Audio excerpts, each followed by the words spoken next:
হলদিবাড়িতে হুজুর সাহেবের মেলা, অতিরিক্ত ভক্তের ভিড়ে সমস্যায় নিত্য ট্রেনের যাত্রীরা। উত্তরবঙ্গের হলদিবাড়িতে এই সময় চলছে ঐতিহ্যবাহী হুজুর সাহেবের মেলা। উত্তরবঙ্গ ছাড়াও ভারতের বিভিন্ন স্থান থেকে লোক সমাগম হয়েছে এই মেলায়। অতিরিক্ত ভিড় হওয়ার কারণে লোকাল ট্রেনে মাদুরঝোল অবস্থায় বহু যাত্রীকে জীবনের ঝুঁকি নিয়ে যাতায়াত করতে হলো হলদিবাড়ি নিউ জলপাইগুড়িগামী ট্রেনে। সোমবার সকাল ৯টা থেকে 10টা পর্যন্ত দেখা যায় ভক্তদের ভিড় লোকাল ট্রেনে। সপ্তাহ শুরুর প্রথম দিনই কর্মস্থলে যেতে বিড়ম্বনার মুখে পড়তে হয় রেলের নিত্যযাত্রীদের। রবিবার সেই মেলায় যাওয়ার জন্য বাস, ট্রাক সহ বিভিন্ন যানবাহনে মেলায় গিয়েছিলেন ভক্তরা। সোমবার মেলা থেকে ফেরার পথে ট্রেনই পছন্দ করে ভক্তদের একাংশ। সকাল থেকে সুন্দর মিলেও যায় লোকাল ট্রেনের টাইমিং। রবিবার শিলিগুড়ি এনজেপি সহ উত্তরবঙ্গের মুসলিম ধর্মাবলম্বী মানুষদের বড় অংশই গিয়েছিলেন হলদিবাড়ির হুজুর সাহেবের মেলায়। সোমবার সকালে তারা ফেরেন হলদিবাড়ি নিউ জলপাইগুড়িগামী লোকাল ট্রেনে। আর এতেই সমস্যায় পড়ে যান জলপাইগুড়ি স্টেশন সহ বিভিন্ন স্টেশনে অপেক্ষারত নিত্যযাত্রীরা। ঠেলে ঠুলে কোনো মতে ট্রেনে ওঠা, তারপর ট্রেনের ভেতরে বসার জায়গা আগে থেকেই ভক্তদের দখলে। অগত্যা দাঁড়িয়েই কর্মস্থলের উদ্দেশ্যে রওনা দেন নিত্যযাত্রীরা। নিত্যযাত্রীদের বক্তব্য, প্রতি বছর এই সময় একই সমস্যার সৃষ্টি হয়।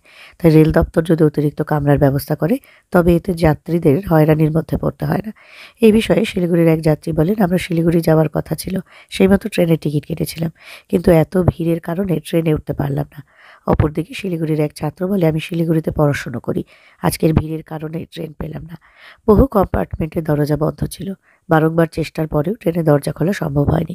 আজ খুব সমস্যা হলো।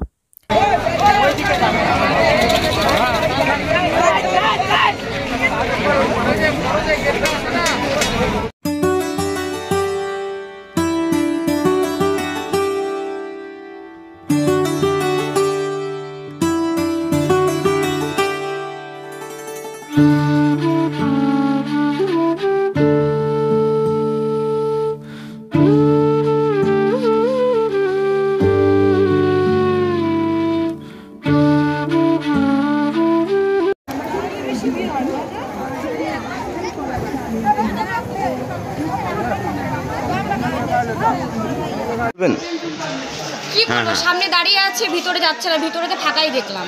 এখন বাচ্চা নিয়ে তত তাড়াহুড়া করে তো ঢোকা যাচ্ছে না। না বলছি ভিতরে যেতে, কিন্তু ভিতরেই যাচ্ছে না, ভিতরেতে ফাঁকা দেখলাম। গেটের সামনে দাঁড়িয়ে আছে।